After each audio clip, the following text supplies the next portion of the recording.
नमस्कार। एक और करवा चौथ की व्रत कथा है। ये हमारी इसमें बुक किताब में है, ये मैं सुना रही हूँ। कार्तिक कृष्ण पक्ष की चतुर्थी को करवा चौथ कहते हैं। इससे गणेश जी की पूजा करते हैं। पूजन करके उन्हें पूजन दान से प्रसन्न किया जाता है। इसमें गेहूं का करवा भर के पूजन किया जाता है और विवाहित लड़कियों के यहाँ चीनी के करवे पियर से भेजे जाते हैं तथा इसमें निम्नलिखित कहानी सुनकर चंद्रोदय में अर्घ देकर व्रत खोला जाता है। कथा ऐसे है। एक साहूकार था, उसके 7 बेटे थे और एक बेटी थी। वह 7 भाइयों की प्यारी बहन थी। एक साथ ही बैठकर खाना खाते थे। एक दिन कार्तिक की चौथ आई और उसकी बहन ने करवा चौथ का व्रत रखा। सारे भाई भोजन करने आए और अपनी बहन से बोले, आ बहन तू भी खाना खा ले। उसकी माँ बोली, आज यह खाना नहीं खाएगी, इसका करवा चौथ का व्रत है, तब चांद निकलेगा तभी खाना खाएगी। तो उसके भाइयों ने छल कपट से जंगल में आग जलाकर छलनी से चांद दिखा दिया। तो वह अपनी भाभियों से बोली, चलो भाभी चांद निकल आया, अर्घ दे लेंगे। तो उनकी भाभी बोली, ये तो तेरा चांद निकला है, हमारा तो रात को निकलेगा। यह सुनकर भाइयों के कहने से उसने चांद को अर्घ दे दिया और खाना खाने बैठ गई। पहला टुकड़ा तोड़ा तो बाल निकला, दूसरा टुकड़ा तोड़ा तो छींक मारी, तीसरा टुकड़ा तोड़ा तो राजा के घर से बुलावा आ गया कि राजा का लड़का बीमार है, जल्दी भेजो। माँ ने लड़की के पहनने के लिए 3 बार संदूक खोला, तीनों बार सफ़ेद कपड़े निकले। अब उसको सफ़ेद कपड़े पहनकर ही ससुराल भेज दिया और माँ ने लड़की के पल्ले में एक सोने का सिक्का बांध दिया और बोली, रास्ते में जो भी मिले पैर पड़ती जाइयो और जो तुझे सुहाग का आशीष दे उसे सोने का सिक्का दे देना और पल्ले की गांठ लगा लेना। अब उसे रास्ते में जो कोई भी मिला सबके पैर पड़ी, पर किसी ने सुहागन का आशीष नहीं दिया। अब वह ससुराल में आई तो दरवाजे पर छोटी ननंद खड़ी थी। वह उसके पैर पड़ी तो ननंद बोली, सीली हो, सपूती हो, 7 बेटों की माँ हो, मेरे भाई का सुख देख। अब उसने सोने का सिक्का ननंद को देकर पल्ले की गांठ मार ली। उसके बाद वह अंदर आई, आकर देखा कि उसका पति मरा पड़ा है। तब वह उसे लेकर एक कोठड़ी में पड़ी रही। 1 साल तक उसकी सेवा करी। उसकी सास बांदी के हाथ बची कुची रोटी भेज देती। इस प्रकार उसने अपने पति की सेवा करते करते 1 साल हो गया। करवा चौथ का व्रत आया। सारी पड़ोसन ने नहा धोकर करवा चौथ का व्रत रखा।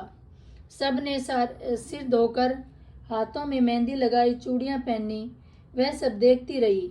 एक पड़ोसन बोली, तू भी करवा चौथ का व्रत कर ले। तब वह बोली, मैं कैसे करूं? वह बोली, चौथ माता की कृपा से सब ठीक हो जाएगा। उसके कहने से उसने भी व्रत रखा। थोड़ी देर के बाद करवे बेचने वाली आई। करवे लोरी करवे लो, भाइयों की प्यारी करवे लो, एक करवे वाली मेरे को भी करवा दे जा। वह कहने लगी, मेरी दूसरी बहन आएगी, वो तेरे को करवे देगी। दूसरी आई, करवे ले लो री करवे लो, भाइयों की प्यारी करवे लो, एक करवे वाली मेरे को भी करवा दे जा। तो वह बोली, मेरी तीसरी बहन आएगी, वही आपको करवा देगी।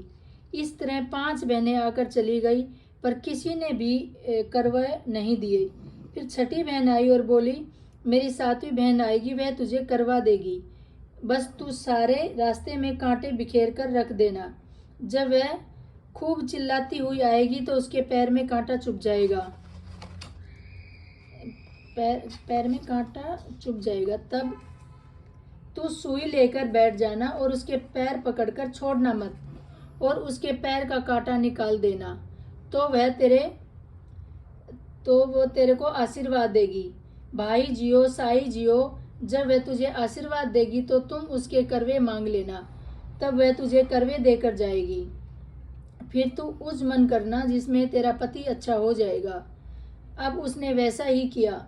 सारे रास्ते में कांटे बिछा दिए। जब वो करवे लेकर खूब चिल्लाती हुई आई तो उसके पैर में कांटा चुभ गया। उसने उसका पैर पकड़कर छोड़ा ही नहीं और कांटा निकाल लिया तो उसने आशीर्वाद दिया। तब वह बोली, जब तूने मुझे आशीर्वाद दिया है तो करवे भी देकर जा। तो वह बोली, तूने तो मुझे ठग लिया। यह कहकर उसने उसे करवे दे दिए।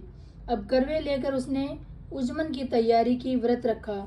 राजा का लड़का ठीक हो गया और बोला, मैं बहुत सोया। वह बोली, सोए नहीं, 12 महीने हो गए तेरी सेवा करते करते। फिर उसने चौथ माता का उजमन अच्छी तरह से किया।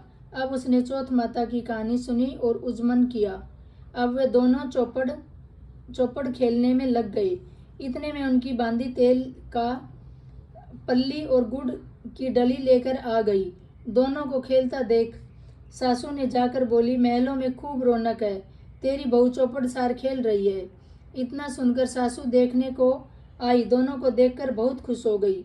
बहू ने सासू के पैर दबाए और सासू बोली, बहू सच सच बता, तूने क्या किया।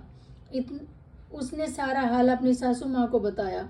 तो राजा ने सारे शहर में ढिंडोरा पिटवाया कि अपने पति की जीवन रक्षा के लिए सब बहनें करवा चौथ का व्रत रखे। पहले करवे को अपने पीहर से में जाकर उजमन करे। हे चौथ माता, जैसे राजा के लड़के को जीवन दान दिया वैसे सभी को देना।